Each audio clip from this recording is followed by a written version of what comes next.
It's Thursday. We're going live again. Me and Marisa from Fierce Warrior Yoga.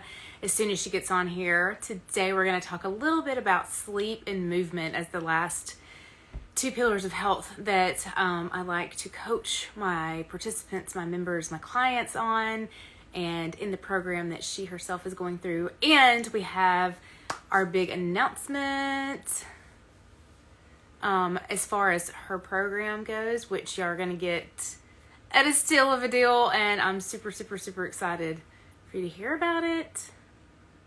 Get started. I think I did it right. Hi! Hi. Oh, you're sideways. Yeah, hang on. Let me come back. Okay, do it.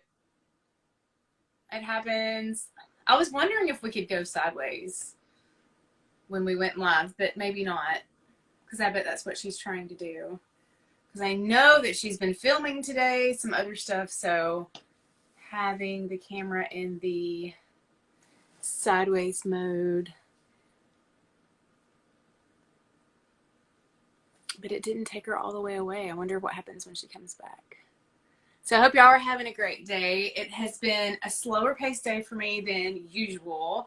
I am definitely have taken advantage of a slower morning here myself. Done some inner work. There's been a lot of just intention setting and journaling that I got really good in the habit of, especially over quarantine, and I just haven't done as much of it now that I've been super busy. But today was a good day for that, and it was awesome. I think we got her back. Yay! Hello. I'm sure that was from filming, right? You were Yes, it's from film. It's totally from filming, and I'm gonna hold the phone right now because I'm sweaty and.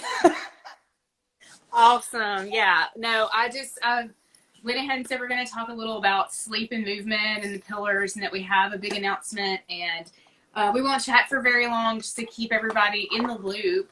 We've really enjoyed these chats over the last few weeks, and we hope that you have too, that they have helped kind of inspire or spark in you to put yourself first, your health, and really kind of take an audit of being what you're doing to help yourself be more mentally fit. And it's not just about being physically fit when, I know you're going to be bombarded with all kind of like summer body ish, Mm-hmm. and really if you don't do the inner work, the mindset work, being mentally fit has to come first for that other stuff to even work. So, and for your life to work, like, who cares if you're a size whatever you think you need to be if your life is crumbling in the background? When you get to the end of your life, you're not going to be like, man, I really wish I wore a size 0 shorts at some point in my life. Like, it's just, not a priority. So, with that said, we hope not that you shouldn't have, goals as far as health goals go. Obviously, helping people lose weight is something I do. But my whole point is you have to be geared towards being mentally fit to have that successful, happy, physically fit part. And that's going to look different for everybody too. There's not just one way to be physically fit. So, with that, getting into the last two pillars of health that we cover in my Barefoot and Balance program are sleep and movement. Now, I could talk all day about the sleep part. It happens to be my most weak pillar of health personally. I'm married to a musician who is also an electrical contractor, but he still plays music, forever a musician. We have lived that lifestyle for years, and we're just night owls. It is so hard to not want to like stay up and talk or hang out, especially when the weather gets good outside. We just love to sit on the porch and listen to the nightlife out there. And of course, during quarantine, we got back in the bad habit of binging on Netflix shows and that kind of stuff. So I don't know. It's just one of those things where you have to be disciplined to go to bed a little bit earlier. And I've kind of been forced into that because of now owning the studio, the Center of Fitness and Wellness Studio. I teach classes 4 days a week at 5 a.m. So getting up at 4:30 requires me to get more sleep than I had been, or at least go to bed earlier than I was, to get at least the minimum amount of sleep, because sleep is so important for your brain health. And now I realize that if you don't make it a priority, all the other facets of your life are kind of affected, right? Like you're usually, you know, your mood is not as good. Your hunger hormones are thrown way off. You know, you just can't function as well as you want. So I don't know how you are with your sleep, Marissa. I know that that's kind of like, once you're a parent, I feel like it's kind of hard for it to be always your number one priority, which honestly, you know, it's very understandable, especially if you're, you know, newborn phase, baby phase, all of that. Like our kids are school age now. So hopefully once you get there, for most everybody, you're in a better place as far as, you know, a routine for everybody, and you're getting some solid sleep. Because even if you can't sleep as long as you want, having that uninterrupted sleep makes a huge difference. So where are you on the sleep stuff?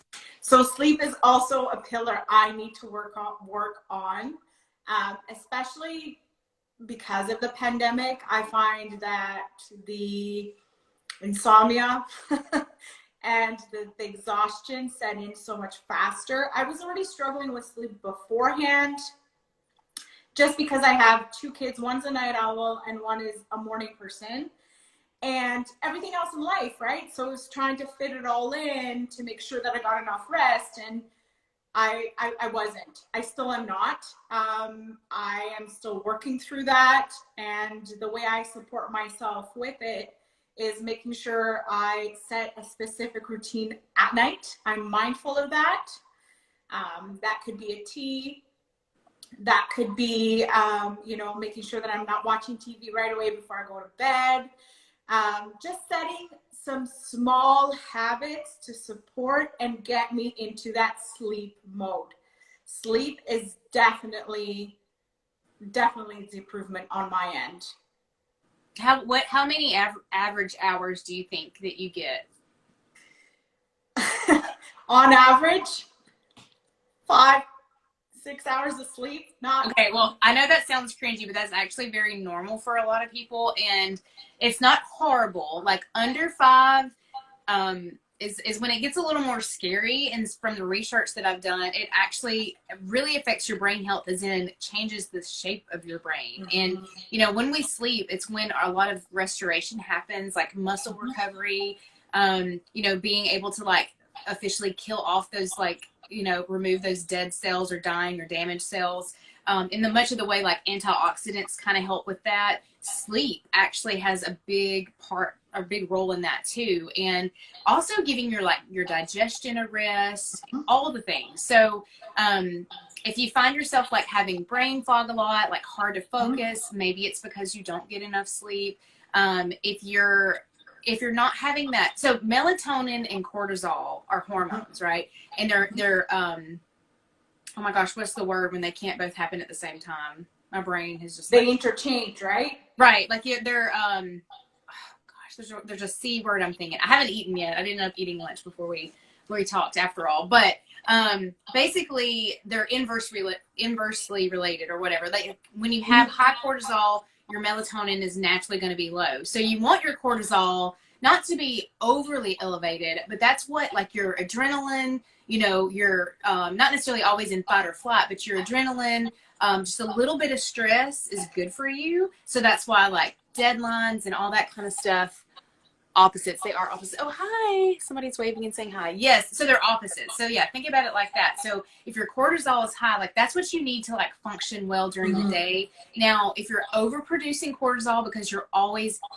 super stressed and in that fight or flight, that's when it becomes unhealthy. But so when you think about it at night, if you can't reduce that cortisol, your melatonin that helps you sleep can't elevate. So it's really important to start setting boundaries around things that kind of stress you out. Being able to, like, here are some tips that have helped me establish a better sleep routine, and it might help you get a little bit more sleep, or at least kind of build that routine in, and you can worry about the timing later. But the habits, all the little things that kind of add up to that routine, because every part of our day is habits and routine and all of that. So if you build habits around, let's actually start with the morning. One of the best things you can do is get natural and even artificial light in your eyes first thing in the morning. Now, don't pick up your phone and necessarily like scroll for 30 minutes, but if you can get natural sunlight in your eyes, first thing in the morning, it's going to start your circadian rhythm for the day.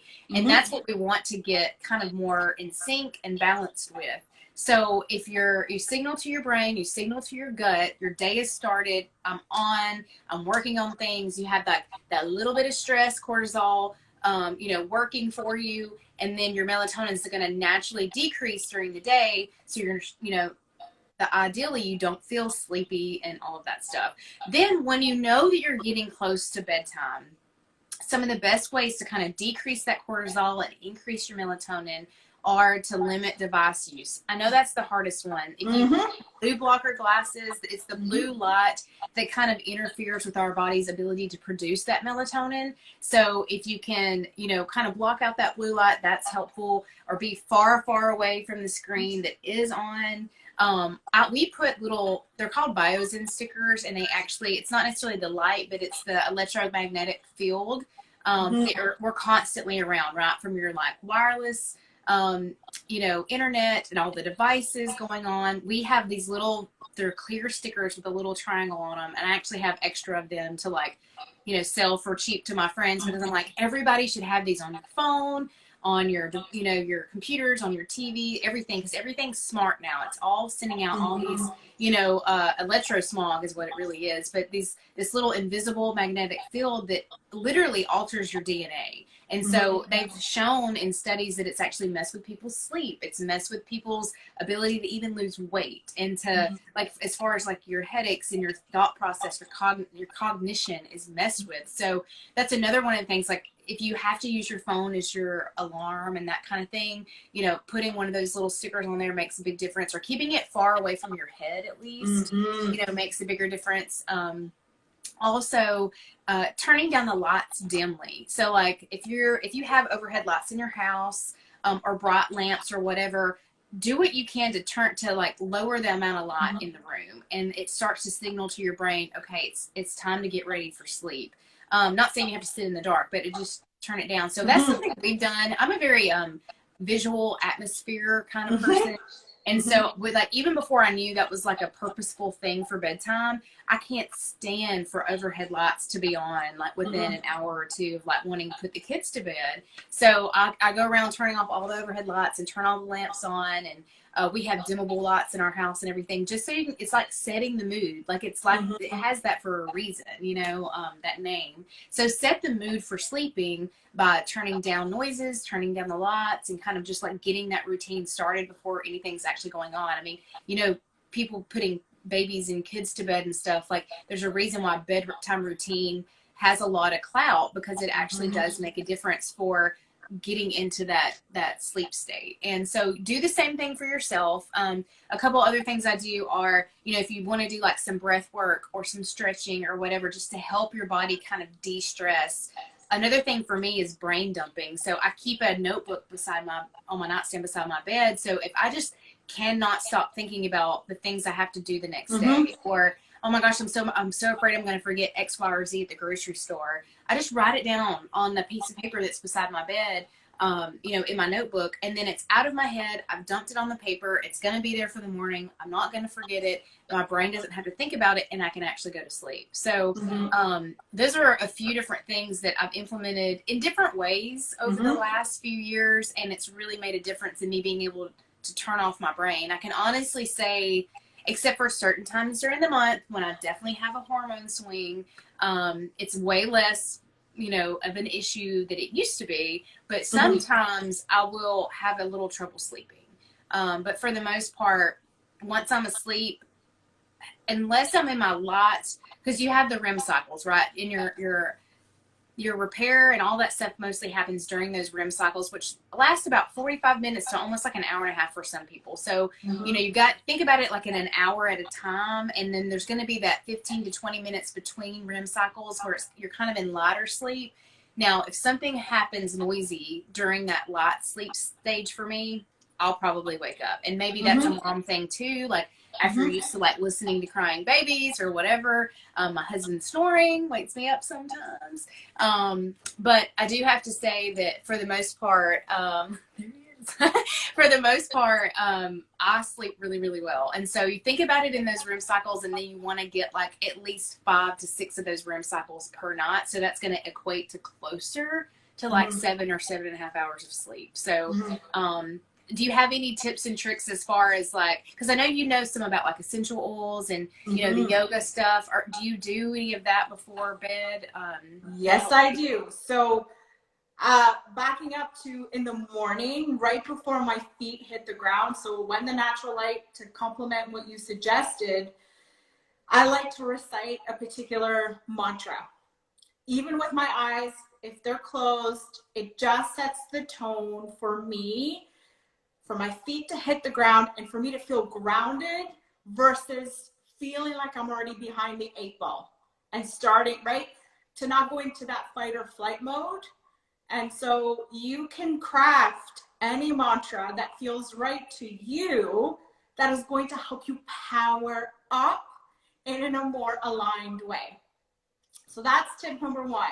And I find that to be super powerful. And normally I say something like, I am healthy, happy, and all the positive things to like, you know, get on with my day more peaceful.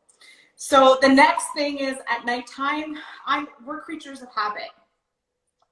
So as humans, right? We're creatures of habit. So I've built particular things, like you said, going around, turning off the lights, but I also turn on my salt lamp. So as everything else is dark, I have a few salt lamps in the house, in the kids' room, our room, in the family room, and I just turn that on to help us settle our brains. There's a lot of articles out there that talk about the Himalayan salt lamps being so helpful in getting into that, getting into that state of relaxation. And I will typically have essential oils in my diffuser going, particular ones that are going to help with sleep.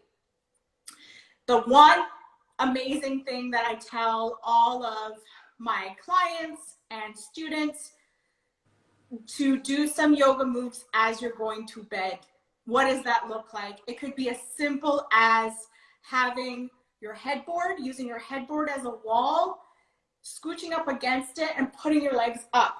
That instantly tells your nervous system that it is being supported, you are safe, you are relaxed, and you're ready to go into the REM sleep. So I like to do that one. Another one that I like to do is just some light stretching, even just laying in bed in corpse pose and doing some deep breathing.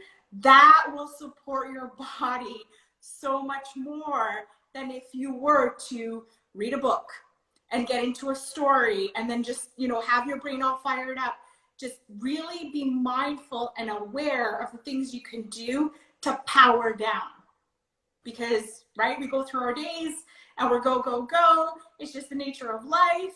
And it's all about supporting ourselves. So I like to do that. We do not take our phones to our bedrooms, but that's something we built in our house. We have the old school alarm clocks. Nice. So we rely on an old school alarm clock. All of the electronics stay down in the main floor, and we have a specific area where it stays. And it works for us. But I know nowadays, not many people use the old school alarm clock. So if you do have to use your phone, make sure it's not right beside you and it's not within reach. Because again, creature of habit, we're gonna reach for it and just start scrolling or start responding to emails in the morning before your feet even hit the ground. So it's all about making sure that you're supported in the area that you can reach, whether that's a journal. I love the journal idea. I do that all the time. I also like to play as I'm getting ready for bed and doing my face routine. I like to have maybe some really light yoga music in the background. That helps me too. But it's more of like the meditative, quiet, you know, nature, like, you know, water, like things that are going to soothe my soul to really help me drop in. Right. I love that. It really does make a difference to set the mood and however you want. Like, if rap works for you, play the rap. You know what I'm saying? Whatever works. But I'm the same way. Like, if I just need to, you know, really chill out and just, you know, kind of, I don't know, find my center again or whatever, I put my headphones on if there's other people in the house, you know, just so if it's just for me, that's fine. Or just play it from my phone and it's literally like a meditative, you know, more nature sounds. I love the steel drum sound. And so like just kind of exploring and finding what sounds good for you and makes you feel good. Yeah, playing that music definitely helps, like, and that can be throughout the day too. But so really thinking about sleep as in, you know, it's something we all obviously have to do every day. So building routines around that, just like you do with everything else, to kind of create a more healthy habit out of it will go a long way. So thinking about it completely, like from setting yourself up to sleep and then during sleep and then the way that you wake up, setting your next day up powerfully, right? So, and that kind of leads us into the last pillar of health is movement. And it's easy to kind of combine these because I find that obviously all these pillars are kind of tied together. So we talked about mindset, we talked about nutrition, we talked about hydration, we just talked about sleep, and now we're going to talk about movement. Now, notice that I didn't say exercise. I feel like people get so caught up in thinking that they have to do some sort of, you know, technical exercise every day for it to count. And I found that that's not true. And at least you don't have to jump straight into that. Maybe you can work your way up to it. So now I totally believe everybody has kind of a soulmate workout out there that they just love to do. Like maybe it's boxing for you. Maybe it's yoga. Maybe it's weightlifting. Maybe it's running. Like whatever it is, you know, everybody has something that once they kind of try it, they're like, oh my gosh, I could do that again. I look forward to that again. I don't think exercise should be punishing. You know, it shouldn't lead to injuries. It should really be about, you know, helping your body kind of, it helps with these mental connections. You know, it's going to improve your cognition. It's going to, you know, help you release toxins. It's going to help you build strength. And, you know, if you're doing functional fitness, it's going to help you move better and live better. And, it really does a lot for your respiration and, you know, all of that. Like it's all connected, right? So if you're able to kind of tune into something that works for you, I mean, it could be dancing, you know, it doesn't have to look like any certain way, but obviously we're going to encourage functionality and, you know, being safe and all that kind of stuff. And doing stuff that like kind of works your total body and not getting so focused on, oh, I've got to get some abs or, you know, whatever. Really focusing on your body as a whole will make a difference too in how motivated you are to like kind of keep it going. And so, you know, if you can get in, like start with 10 minutes. So like I used to hate to sweat before I was like a fitness person. And I still wouldn't even call myself a fitness person, even though I am, but whatever. I hated to sweat. I hated the thought of like having to get ready all over again in my day and all that kind of stuff. I don't know. I just had like these mental blocks set up around, I'm just not that kind of person. And then I had a coach who really motivated me to just go for 10 minutes, you know, whatever you're going to do, set a timer and do for 10 minutes. If you do that 10 minutes, at least you're successful with that. If you want to keep going and doing more, do more. And that worked for me. So I've really used that to help other people kind of do the same thing. And if you can shoot for like 30 minutes most days out of the week, you're going to feel so much better. You're actually probably going to notice that you're going to sleep better. You're going to be more motivated to make healthier choices. You're inadvertently going to end up drinking more water because, you know, you're going to be hot and sweaty and, you know, feel thirsty and all of that. And then, like I said, it leaves you feeling good. It actually releases those feel good, you know, chemicals in your brain.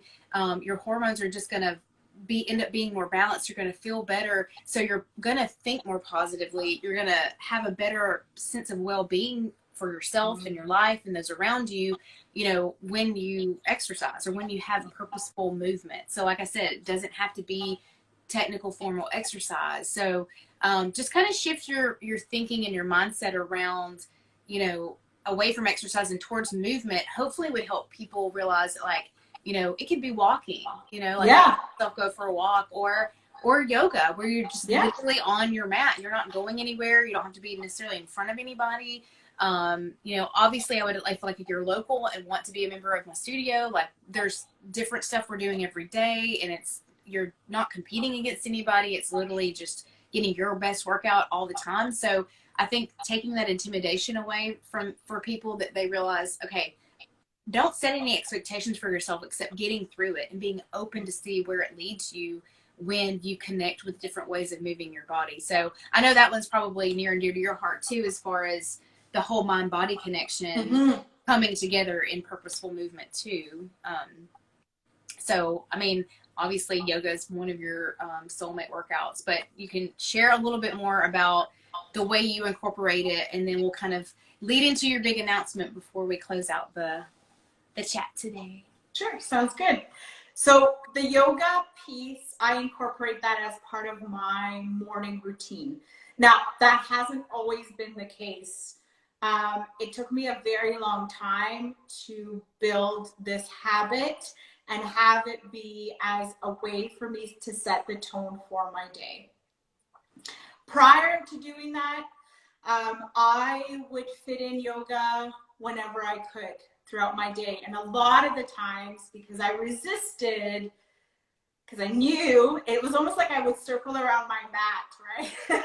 I'd come home from work, I go down, you know, I either go to the gym or I go downstairs to the basement, and I would turn on a workout and I would do, you know, a bar exercise or what have you. And then I would leave my yoga till the end, knowing that the yoga actually is what I needed the most. And so I've shifted that a little bit. And like I said, it's taken time.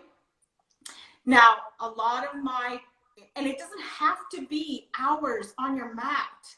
It can be as simple as like 10 minutes, 15, 20, 30. My daily practice does not consist on the regular more than 30 minutes a day on my yoga mat.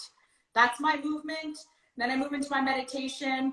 I do my journaling, and then I get on with my day. Like I have an hour in the morning where I've carved out as my time when my house is getting ready. When the kids are off to school, you know, they're getting ready to go off to school, and I am carving out that time for me. But that has taken me a couple years to nail down. And I sweat. Like I said, when we started this live, I was sweaty from filming some of the Kundalini Yoga. So you can work up a sweat on your yoga mat too. It all depends. Like you have to curate it as your own. Some days I honestly don't want to sweat on my mat. So what do? I shift my focus. I shift my perspective. I do more of a meditative practice. And that's perfectly okay. I used to use, honestly, movement as a source of punishment or as a way for me to release all the stress.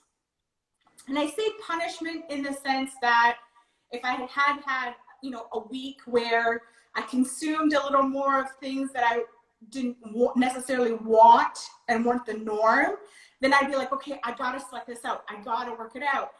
And it didn't take me until years later to realize I was being counterproductive, because a lot of those days I was sleep deprived. Therefore, I was not making the best choices when I was eating. And then I'm exhausting my body when it's crying out for support and help and asking me to just relax, take a day off, instead of go, and keep dipping into that inner bucket that's already depleted. So I've had to do a lot of that shifting and a lot of that work. And in all honesty, it's been through the yoga that I've had to rewire my thought process, rewire my habits. And it did not happen overnight. It was the small steps that got me here. So if you can't fit yoga into your routine because, you know, you much rather have a sweat session, listen, I understand. It's how I release stress too. But I will say, if you can before bed, do a few stretches on your mat, legs up the wall, a couple of pigeon poses, a couple of supported, like when you're laying in Shavasana, but have pillows under your knees in a more of a restorative pose. That is going to pay back in support to your body tenfold. And that's what it's all about. Like I think if people think about what their bodies are going to feel like, and not look like, but feel like in like 30 years from now, you know, it's an easy sell to kind of really nourish your body from the inside out, like with your nutrition, with your movement, you know, making sleep a priority. And I know it's not glamorous. It sounds so like, you know, you're so health focused or it's boring or whatever. But, and obviously it doesn't have to be perfect all the time. Like all of that little stuff, like you said, adds up over time. And because if you catch yourself and you're like, oh my gosh, I haven't taken the time to do anything healthy for myself today. I have a stressful job. I haven't had any water. I slept like crap last night and I still made myself get up too early and do that boot camp class before work. And, you know, I'm not going to have time to cook dinner. I'm just going to grab something on the way home. Like, obviously those days are still going to happen. But if you stop and feel like you're one of those people that's like your norm, like that's when a change needs to be made. And I know you have a very powerful story around that. If you want to share just a little bit about that and why you are where you are now with, you know, studying the yoga and imparting this piece of life onto other people as an option for, you know, just really creating that strong foundation and finding that power within to, you know, set your life up powerfully. Like you don't want to get to that part where you're like retirement age and you're regretting the way that you've lived your life because you took your health for granted and you didn't set a good example for your kids and all of that stuff. So I love your story. So share a little bit about that. Sure. So I came across yoga when I was in my hardest of times, in my darkest of times, completely depleted, completely burnt out, exhausted. I had all the things, like everything you can think of. It was like check, check, check, check, check. And my body was like, you need to stop. And I kept pushing through. And it wasn't until my body actually stopped me in my tracks and started to show really big signs, you know, of my anemia. So low iron, my vision started to get wonky. Like all these weird things you don't naturally think about. And a lot of people think it's just normal aging things and accept, you know, like, oh, this is just what happens. So that's what I thought. I was like, oh, I'm just getting a little older, whatever. And I kept ignoring until my body is like, done. We are done. And I literally was knocked on my butt. And I had to, like, you know, on top of feeling the emotions, I had to ask myself, what does this mean? Like, what do I do now? I'm completely lost. And so it was through a friend of mine who posted about this yoga program that was happening near me. And I was going through a transition. I had just left my corporate position and I was in transition with my career. And so I started thinking, you know what? I need to be there. I don't know why. I just need to be there. I don't know why. And so I signed up. I handed in my money. I sent in the e-transfer, signed up and said, I got to trust that this is going to help me in some way. And then when the time came, I went to class and I was like, what the heck am I doing here? This is not me. Like I was your girl who would go to a hot yoga class. You'd never see me again. I'd go to one class and I'd be like, my body can't move like this. Forget it. I'm out. And so I went through the training. And as I went through the training and as it progressed, I had, my colleagues, my yoga teachers say, you really need to teach this. You really need to help people with this. And I said, I said to them, there's no way I'm doing this just for myself and I'm just going to keep it at that. But as I went through my journey and peeled back the layers and started to see how it was supporting me coming out of my mud pit, the bottom of my mud pit where I was scraping to just survive. And I was starting to see myself crawl out of that mud pit little by little. And it was all because of the different habits I started to build as I introduced the yoga and the meditation into my life. Now, I'm not saying meditation is everything and it's not the end all be all, but there is so much power in doing the things that are going to support your body and nourish it back to health versus continuously ignoring the signals and depleting it. You know, today I'm more aware, I'm more mindful, I'm more in tune. I know what my body needs and when it needs it. And I've let go of the guilt because I've done a lot of work around the guilt of, oh, I didn't get my workout in today. It's okay. I wasn't meant to. So I move on with my day, right? I go and do whatever I need to do to support my body next. It's all about paying attention and asking yourself. You have all the answers within you. And I'm so passionate about this, which is why I teach what I teach and I do what I do with the Kundalini, with the meditation and the mindfulness practices. We have that all within us. We can unlock it. We just need to spend a little bit of time and energy creating that space to open it up, you know. And when you do, it's when your life pivots and everything changes. Love it. So that's why we're super excited to announce that Marisa has put together a 4-week program from your home. You can be anywhere when you do it.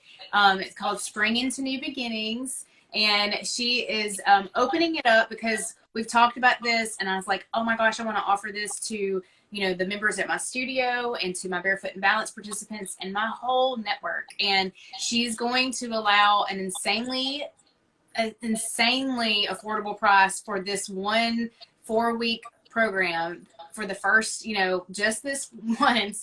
And you have options with it as well, as far as full price or even be a scholarship student. And there's some criteria that you have to meet, but anybody can apply for that. It's going to be awesome. But she's opening her doors, right? You're going to open them today and they're going to be open till Sunday night, and we start Monday. And so you get a class per week for every week of the month of May. And she's doing recorded classes for the first 3 classes. And the 4th class, we have the opportunity to do live with her. And so, but it's going to be recorded. So if you miss it, you're still going to get access to it. But we get to actually do it live all together. And if you're local, I'm going to invite all those people to come to the studio and all of us do it together on Zoom with her. So any other details you want to share about that is great. And we'll make sure that you have access to the links. You can see a video that kind of just explains a little bit more straight from her. And then there's going to be a form that you fill out to get the registration process going. So yes, I'm so excited to be offering this because I've spent so much time dedicating to it and specifically tapping into the energy and curating it, particularly to support us as we move week over week. So it's going to be the 4 weeks, and each week has a specific theme and a specific practice designed to help us work through that theme on the mat. Now, the work that you do on the mat is actually going to carry into your life. Whether you want to believe it or not, it does. Because, you know, you do all the work on the mat, you do the movement, you set the intentions, you do all the things. Well, in doing that work, you're carrying yourself in a different manner. You are responding to life in a different way. Why? Because you've taken the time and you've spent the time to take care of you. So it's 4 weeks, 3 weeks are pre-recorded. The classes will be released once a week. You can practice once or as many times as you wish. The classes will be available to you throughout the whole month, so you can always revisit. And it's all about curating an experience on the mat that is going to support you in your life. Love it. And it's the perfect time of year to do this. Like you've heard us talking about, you know, kind of using the spring as like a, you know, shedding the old, letting go, and like creating and building on the new, and just refocusing, you know, bringing that intention back into, you know, what you want to do with your day-to-day life that's going to lead to, you know, longer term life goals and how you want to live. And if you want to, you know, be healthier from the inside out and have a better mind body connection and realize that you are in control of how you live your days so that you live the life that you want to live. And so anyway, we'll wrap up with that. If y'all have any questions, let us know. You know, go check out her video, and we're going to have that form open for registration until Sunday night, till it's at May 2nd.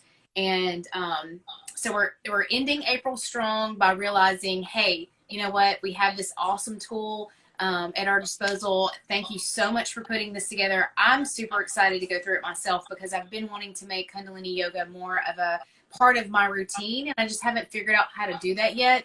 And this is like the perfect, perfect starter point for me personally. And I couldn't be more thrilled. So I know that there's a handful of people that I've, just mentioned it to who are like, oh my gosh, I'm in for that. So it's going to be a fun group of us. And like I said, you can do it from home. All you need is a yoga mat and access to watch the videos, and it's going to be awesome. And if y'all have any questions, let us know. And we hope that all the things we've been talking about over this whole month have really just kind of inspired you to really, take a moment to kind of look within and see, where it is that you need that support for yourself, to kind of move forward as a healthier version of yourself throughout the rest of the year and beyond, because life isn't going to stop being crazy. All you can manage is right here. Your response. So, absolutely. And so everything that we, have shared as far as creating those habits, the Kundalini Yoga piece is just another one of those tools in your toolbox to help you, set yourself up to be a little healthier, a little happier, a little more connected, and a little more grounded. If you can center yourself on, what you know to be true and what you know that you want out of life, it's going to be so much easier to kind of carry that into everything you do the rest of the day. So thank you so much for tuning in. And thank you so much, Marisa, for doing this for us. I'm so excited. And this isn't the end of us going live and sharing, but this is obviously, we've done a lot over the last few weeks. So we'll space them out a little bit, but we will for sure be getting together more and chatting, because I've personally loved this, and we've gotten some great feedback from people that have watched the videos. And thanks for sticking with us. And we will talk to y'all soon. Hope to see you on your mats for Spring into New Beginnings. So check that out for sure. And we'll all talk soon, okay? Bye. Have a great rest of your day. Bye.